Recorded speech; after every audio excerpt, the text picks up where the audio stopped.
The House Oversight Committee held a hearing Friday on the Trump administration's previous family separation policy and allegations of mistreatment of migrant children at detention facilities at the southern border. Lawmakers testified about what they saw during recent tours to those areas amid concerns about serious overcrowding and deteriorating conditions. There's no need for us to overcrowd and to detain and under-resource.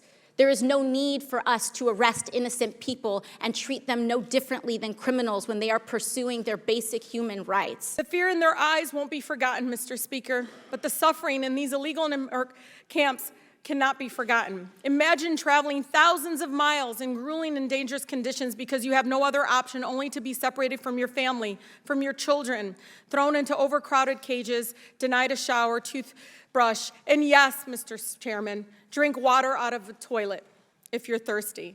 Earlier Friday, the panel released a new report outlining relevant findings based on federal agency data. Among other items, the report found that at least 18 migrant children under the age of 2 were separated from their parents at the border for up to 6 months. I was and I remain shaken to my core by what I witnessed at Clint.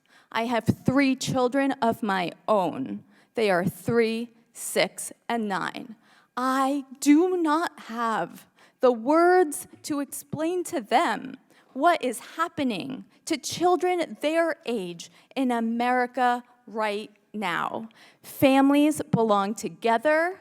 Children belong free and with their loved ones. That is what is required by our Constitution, by our federal laws, and by our basic humanity. The committee also heard from the Acting Inspector General of the Department of Homeland Security.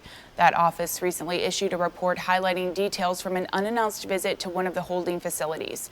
It noted that children were denied hot meals and adults were forced to stand amid serious overcrowding and prolonged detention. These issues pose a serious and imminent threat to the health and safety of both DHS personnel and detainees and require the department's immediate attention and action. The committee's chairman, Representative Elijah Cummings, speculated that the former family separation policy caused the children psychological damage that may last, quote, until they die. Some panel Republicans, like Representative Andy Biggs, underscored the need for change, resources, and funding. Biggs pointed out that he urged action months after trips to the Arizona-Mexico border, quote, because the circumstances were horrible.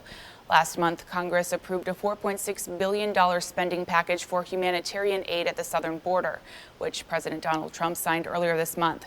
HHS says 52,000 unaccompanied children were referred to it by the Department of Homeland Security between the start of this fiscal year and June 10th.